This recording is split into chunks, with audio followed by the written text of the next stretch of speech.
Assalamualaikum warahmatullahi wabarakatuh.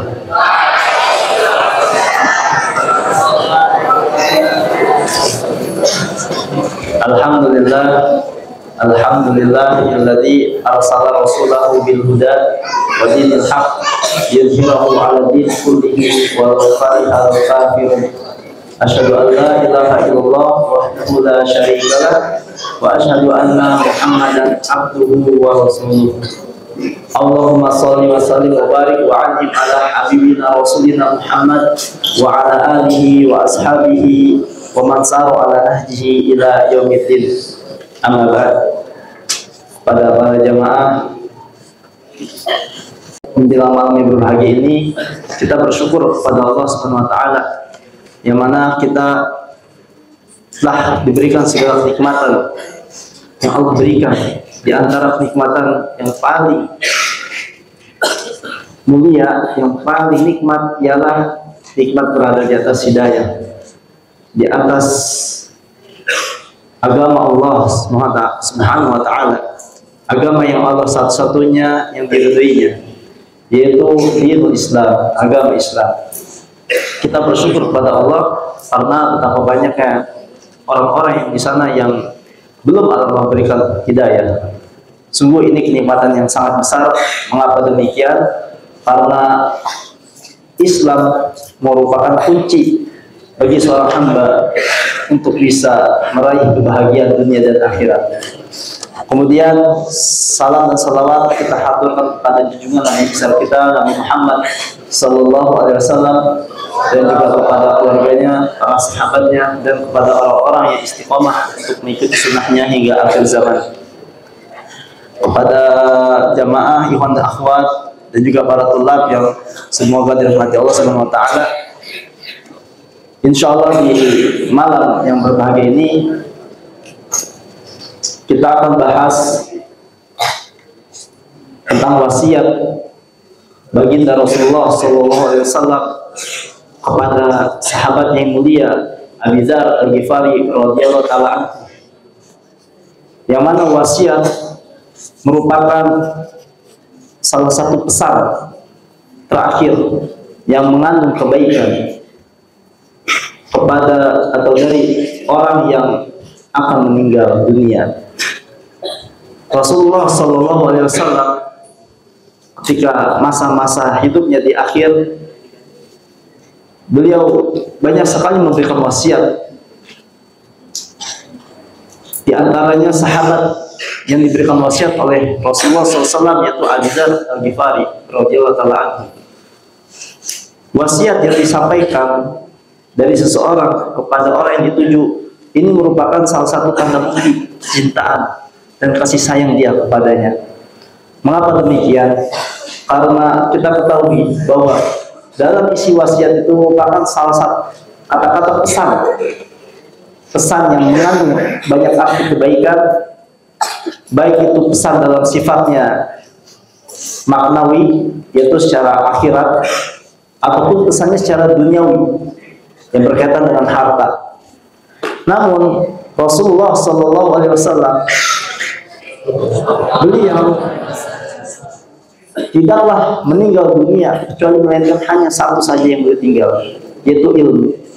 Rasulullah sallallahu alaihi wasallam termasuk di antara para nabi dan para rasul, fa innal anbiya'a la yuwarisu dinaran wala dirham. Para nabi itu tidaklah meninggal dunia itu meninggalkan harta, dinar atau dirham. Walakinna warasul ilm, akan tetapi yang mereka warisi ialah ilmu.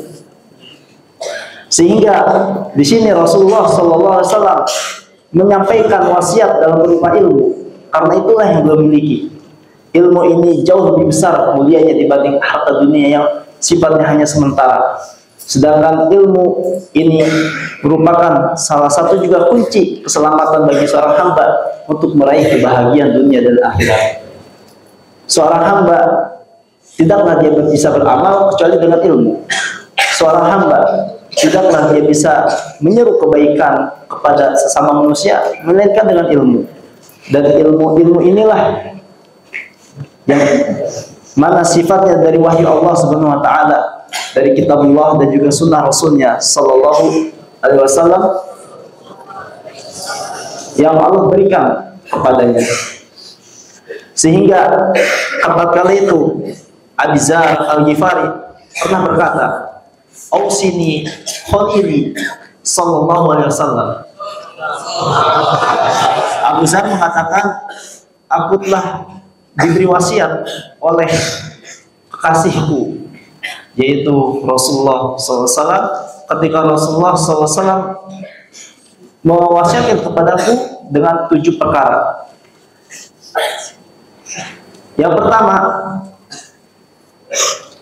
kata Abi Dzar, wasiat yang disampaikan kepadanya, bihubbil masakin wa an adnuwa minhum. Wasiat yang beliau berikan kepadaku yang pertama yaitu agar aku mencintai orang-orang yang miskin, agar aku mencintai orang-orang yang fakir.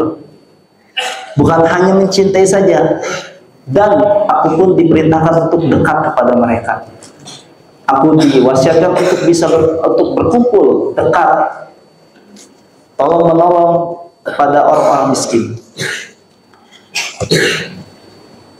Kita ketahui bahwasanya orang-orang miskin yang dimaksud di sini yaitu orang-orang miskin yang dia hidup tidak berkecukupan, dia memiliki hasil usaha namun tidak memenuhi kehidupannya, dia juga tidak memiliki kepandaian untuk menutup kebutuhannya, dan dia pun juga tidak meminta kepada manusia sedikit pun. Sebagaimana kata Rasulullah sallallahu alaihi wasallam, "Laisa miskinu bihadza tawaifi yang alladhi yatufu 'alan nas." Orang-orang miskin yaitu kata beliau ya sallallahu alaihi wasallam, orang-orang yang tidak meminta-minta, berkeliling untuk meminta-minta kepada manusia. Fataruduhu al-luqmatu wal-luqmatan wa tamratu wa tamratan, sehingga ketika dia meminta-minta dia diberikan 1 suap, 2 suap, 1 kurma atau 2 kurma. Tidak seperti itu kata Rasulullah. Oh, sehingga serentak para sahabat pun bertanya, "Fama miskinu ya Rasulullah?" Jika demikian, yang dimaksud orang miskin itu siapa wahai Rasulullah? Qala alladzi la yajidu ghinan yugnihi wa la yuftanu lahu fayutasaddaqu alaihi wa la yas'alun nasa syai'an. Kata beliau, orang miskin itu orang yang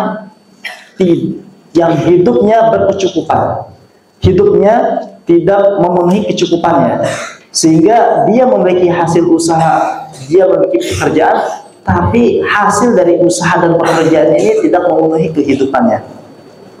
Wala yuftanulah, dan juga dia tidak memiliki kepandaian untuk memenuhi kehidupannya. Fayatasaddaqu alaihi, lalu dia pun diberikan zakat, sedekah. Namun di sini yang perlu diperhatikan, wala yas'alun nasa syai'an, tapi dia tidak mau meminta-minta sedikit pun kepada orang lain. Ini yang dimaksud orang miskin kata Rasulullah Sallallahu Alaihi Wasallam. Ya. Kalau kita melihat di luar sana, ya banyak orang-orang miskin, tapi kenyataannya mereka meminta-minta. Justru ini yang tidak dimaksud oleh Rasulullah SAW. Orang-orang miskin yang dimaksud oleh Rasulullah SAW, itu orang miskin, dia hidupnya kurang, tapi dia juga tidak ada keinginan untuk meminta-minta. Dia ada timbul di dalam hatinya itu dirinya untuk selalu berusaha. Meskipun hasilnya tidak memenuhi, tapi dia ada usaha yang dia harus kerjakan. Inilah yang dimaksud kata Rasulullah Sallallahu Alaihi Wasallam. Sehingga Rasulullah SAW mewasiatkan kepada Abu Dzar untuk duduk bersama mereka, dekati mereka, kumpul bersama mereka, ya, dan bantulah mereka, saling tolong menolong di antara mereka, ya. Kita dekat dengan orang-orang miskin. Rasulullah Shallallahu Alaihi Wasallam ketika itu pernah berkumpul bersama orang-orang miskin, biasa bersedagurau, berbicara, ngobrol dan seterusnya. Kemudian datanglah sebagian pemuka, para pembesar Quraisy ketika hendak ingin bertemu dengan beliau Sallallahu Alaihi Wasallam. Namun kata pemuka Quraisy ini berkata kepada Rasulullah, wahai Rasulullah, singkirkanlah orang-orang ini. Maksudnya usirlah orang-orang miskin ini. Ya, tidak pantas dia duduk bersama kita. Yang dimaksud dengan pemuka Quraisy seperti itu. Kemudian namanya Rasulullah SAW juga manusia biasa, tapi beliau telah disifati dengan kata al-maksum, ya, bebas dari kesalahan, dosa sebelum dan setelahnya itu setelah diampuni oleh Allah Subhanahu Wa Taala. Namun beliau pun akhirnya timbul di dalam hatinya untuk mengusir, sehingga terjadilah atas kehendak Allah, lalu turunlah ayat. Allah menegur langsung kepada Rasulullah SAW di dalam surat Al-An'am, wala tatrudil ladina yad'una rabbahum bil ghadati wal asyi yuriduna wajha. Allah langsung menegur ketika kejadian itu. Rasulullah SAW terbawa apa yang dikatakan oleh para pemuka Quraisy, sehingga ditegur langsung oleh Allah Subhanahu Wa Taala. Tidak berhak bagi engkau wahai Muhammad untuk mengusir orang-orang yang menyeru kepada Rabbnya di saat pagi dan petang. Orang-orang yang menyembah, beribadah, menyeru kepada Rabbnya di waktu pagi dan petang, sedangkan mereka mengharapkan wajah Allah Subhanahu Wa Taala. Sehingga dari sinilah Rasulullah SAW pun mendapatkan wahyu ilmu dari Allah Subhanahu Wa Taala bahwasanya kita tidak berhak untuk mengusir mereka. Mereka juga ada hak. Mereka juga manusia juga sesama kita. Sehingga kita pun juga berlaku kasih sayang kepada mereka. Tidak pilih-pilih mana orang-orang kaya, mana orang-orang yang kelas atas, tidak. Kita semuanya sama di hadapan Allah Subhanahu Wa Taala. Sehingga mencintai orang-orang miskin yang dimaksudkan oleh Rasulullah SAW yaitu orang-orang miskin juga yang dia beriman dan juga beramal soleh. Sebagaimana yang di dalam firman-Nya, alladzina yad'una rabbahum, mereka menyembah, beribadah, memohon pertolongan kepada Allah Subhanahu Wa Taala. Sehingga orang-orang miskin yang dimaksud di sini juga orang-orang miskin yang dia beriman dan beramal soleh. Dia orang-orang miskin yang mentauhidkan Allah, yang menjalankan sunnah Rasulnya Sallallahu Alaihi Wasallam dan tidak berbuat dosa dan juga maksiat. Dan mencintai orang-orang miskin, dekat dengan mereka, saling tolong menolong atau membantu mereka di saat mereka kesusahan, maka Allah pun akan memberikan kelapangan, kemudahan bagi orang yang menolongnya. Dan Allah akan mudahkan juga urusan dia nanti di akhirat kelak. Sebagaimana kata Rasulullah SAW, man nafasa an mu'minin qurbatan min qurabil dunya, nafasallahu anhu qurbatan min qurabi yaumil qiyamah. Siapa saja yang memudahkan atau menolong satu kesulitan orang mukmin dari kesulitan dunia, maka Allah akan mudahkan kesulitan bagi dia, satu kesulitan nanti di akhir. Allah akan mudahkan satu kesulitan dia nanti di akhirat. Wa man yassara 'ala mu'sirin yassarallahu lahu fid dunya wal akhirah. Siapa saja yang memudahkan orang-orang yang susah, kesulitan, terlilit dalam hutang, maka Allah akan mudahkan urusan dia di dunia dan di akhirat. Inilah janji Allah Subhanahu Wa Taala melalui lisannya Rasulullah Sallallahu Alaihi Wasallam. Kemudian kata Rasulullah SAW juga di hadis yang lain, dia bersabda, asai alal armilati wal miskin kal mujahid fi sabilillah. Orang-orang yang membiayai kehidupan, yang membantu, menolong kepada para janda dan juga kepada orang-orang miskin, dia pahalanya seperti orang yang berjihad di jalan Allah. Rasulullah Shallallahu Alaihi Wasallam selalu berkumpul bersama orang-orang miskin, bersama orang-orang yang kelas bawah, sampai-sampai beliau pun berdoa kepada Allah agar beliau dihidupkan juga dalam keadaan miskin. Tapi yang dimaksud miskin ini tawadhu. Beliau sampai-sampai berdoa juga agar Allah menjadikan dirinya ini miskin. Maksudnya miskin tawadhu, rendah hati. Sebagaimana di dalam doanya, Allahumma ahyini miskinan wa amitni miskinan wahsyurni fi zumratil masakin. Ya Allah, kata Rasulullah SAW, hidupkanlah aku dalam keadaan miskin tawadhu, dan matikanlah aku dalam keadaan miskin tawadhu, dan kumpulkanlah aku nanti di akhirat bersama rombongannya orang-orang miskin. Dan doa beliau ini memberikan sifat tawadhu, ya. Bukan beliau meminta untuk dijadikan fakiran, bukan. Akan tetapi dari kata miskin ini, yaitu beliau meminta kepada Allah agar dijadikan hati beliau ini memiliki sifat tawadhu dan rendah hati, sehingga di hati beliau tidak ada rasa sombong, membanggakan diri, ataupun menjadi orang-orang kaya yang melampaui batas. Tidak. Sebagaimana yang disebutkan kata Ibnu Asir rahimahullah ta'ala, bahwa miskin di dalam hadis ini maknanya ialah tawadhu, yaitu rendah hati, rendah diri. Sebab di dalam hadis yang lain Rasulullah SAW pun juga berlindung kepada Allah dari kefakiran. Kemudian jamaah ikhwan dan akhwat, para tulab azan ya Allah wa yakum, beliau berdoa kepada Allah Subhanahu wa taala dalam doa ini karena beliau mengetahui kondisi orang-orang miskin yang dia beriman, beramal solih, mentauhidkan Allah, menjalankan sunnah Rasulnya. Kemudian orang-orang yang miskin yang senantiasa terus berusaha mencari ma'isyah, yaitu mencari sebuah pekerjaan untuk mendapatkan penghasilan, meskipun penghasilan yang tidak memenuhi kehidupannya, tapi dia tetap ada usaha dan dia tidak ingin meminta-minta kepada manusia sedikit pun. Dan di sini kata Rasulullah SAW, ya, orang-orang miskin yang seperti ini mereka akan masuk surga, akan masuk surga. Tentunya dengan orang-orang miskin selain daripadanya juga masuk surga apabila dia beriman dan beramal soleh. Namun ketika dia masih meminta-minta, mungkin karena ketidaktahuannya mereka dalam meminta-minta, hukumnya kita husnuzon kepadanya. Namun yang dimaksud dalam hadis yang akan disampaikan nanti dalam sifatnya umum.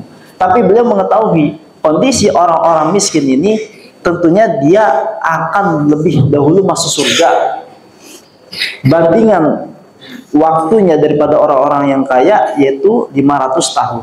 Sebagaimana kata Rasulullah SAW, yadkhulu fuqara'ul masakin al-jannah, atau yadkhulu fuqara'ul muslimin al-jannah qabla agniyaihim binisfi yaumin wa huwa 500 amin.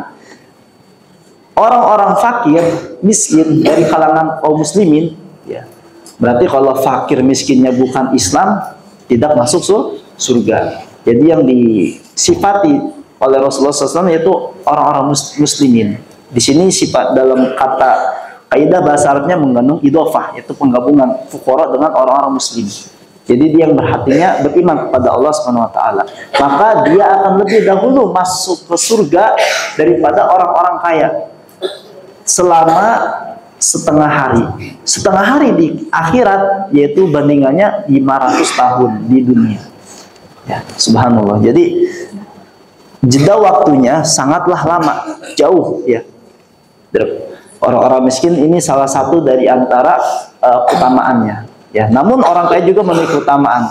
Di atas satu sama lain memiliki keistimewaan dan keutamaannya masing-masing.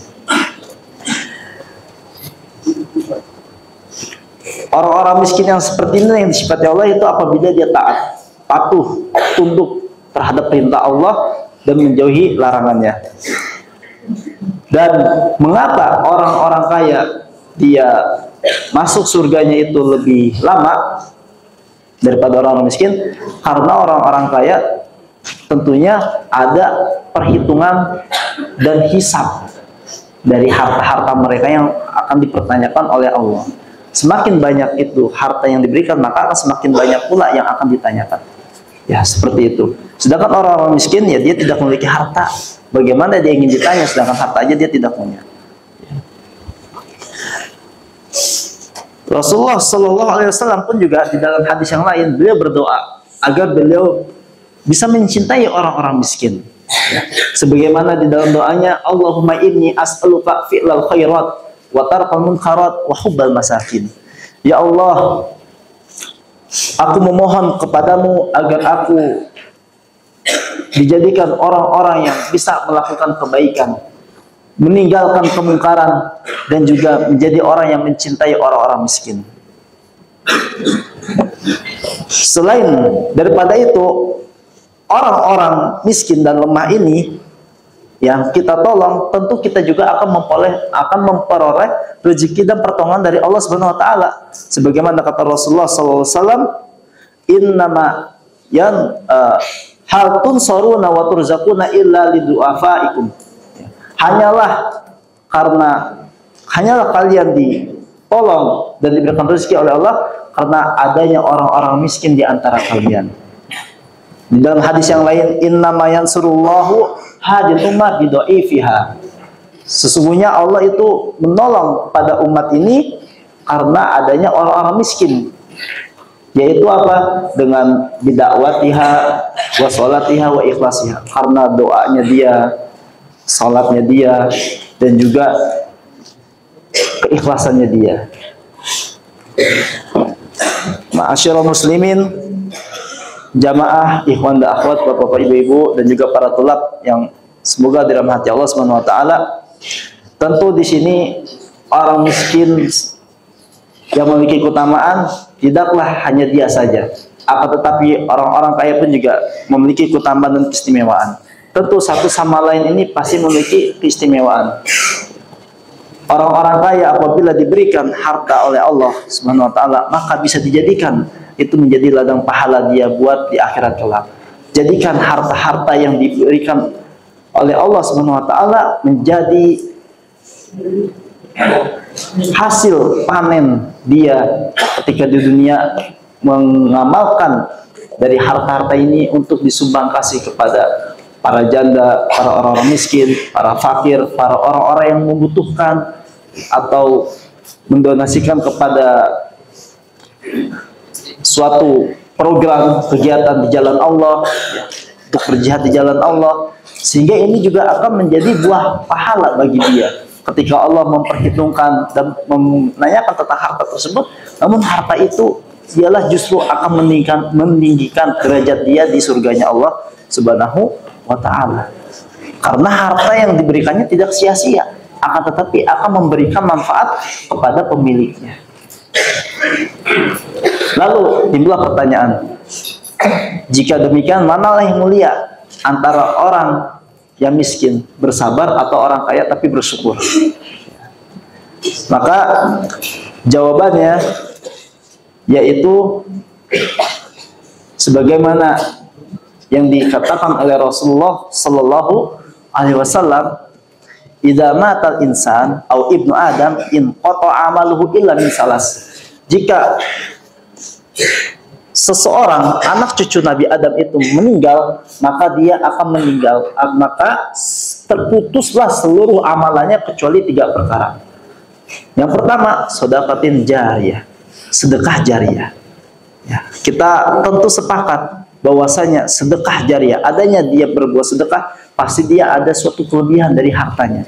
Dia memiliki kecukupan, memiliki kelebihan dari harta yang dimiliki, sehingga dia sedekahkan dalam bentuk sedekah jariyah, dan ini akan bermanfaat dia buat di akhirat kelak. Amalan inilah yang akan terputus bagi dia apabila dia mewakafkan tanah buat di jalan Allah. Ketika tanah itu digunakan, dimanfaatkan dalam menjalani ketaatan kepada Allah, maka akan mendapatkan pahala juga bagi orang yang mewakafkannya dari asal pemiliknya.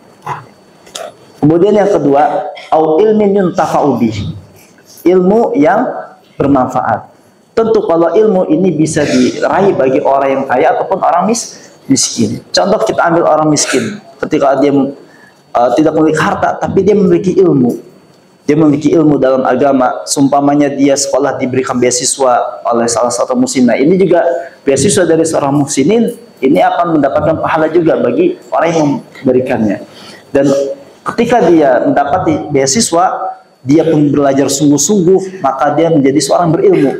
Dan berilmu inilah juga akan memberikan manfaat bagi dirinya. Sehingga ketika kondisinya juga dia miskin, dia juga akan mendapatkan suatu manfaat.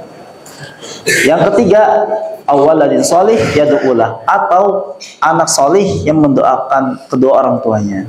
Sedangkan yang ketiga inilah bisa diraih oleh untuk orang kaya ataupun orang miskin. Ketika orang kaya dia menjadi anak yang solih, orang miskin menjadi anak yang solih juga, sama-sama dia hidup berada di atas jalan ketaatan kepada Allah, tidak melakukan dosa dan maksiat. Maka ketika itulah orang tuanya juga akan mendapatkan pahala dari doanya anak-anak yang solih. Sehingga orang yang miskin ketika dia bersabar, dan juga orang kaya ketika dia bersyukur, tentu ini sebuah perkara yang sangat menakjubkan, dan itulah suatu yang perkara yang terbaik bagi dirinya. Ya, kalau kita katakan mana yang mulia, maka kedua-duanya bisa jadi mulia, karena kemuliaan ini Allah sifati dalam satu kata dalam firman-Nya, inna akramakum indallahi atqakum. Sesungguhnya kata Allah Subhanahu wa taala, orang yang paling mulia di antara kalian ialah orang yang paling bertakwa. Di sana Allah tidak menyebutkan orang yang miskin atau orang kaya, tidak, akan tapi orang yang paling bertakwa. Sedangkan ketakwaan ini bisa dimiliki oleh orang yang kaya ataupun orang yang miskin. Ketika orang kaya, di atas ketakwaannya apa? Dia bersyukur atas pemberian Allah, rezeki yang mencukupinya atau yang lebih dari kebutuhannya, sehingga dia dari syukur itulah, dari rasa bentuk kesyukuran dia itulah, dia berikan atau sisipkan harta-hartanya itu di jalan Allah.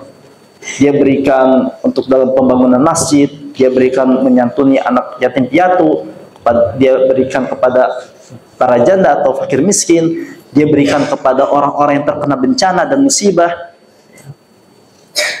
Ya, ini rasa syukur dia ketika diberikan harta yang mencukupi dia atau yang lebih dari dia butuhkan. Sedangkan orang yang miskin bersabar, bagaimana dia berada di atas jalan dia menjadi ketakwaan kepada Allah, maka tatkala dia mengikhlaskan kehidupan dia dalam apa adanya, dia tetap menerima dan bersyukur atau bersabar terhadap pemberian Allah Subhanahu wa taala.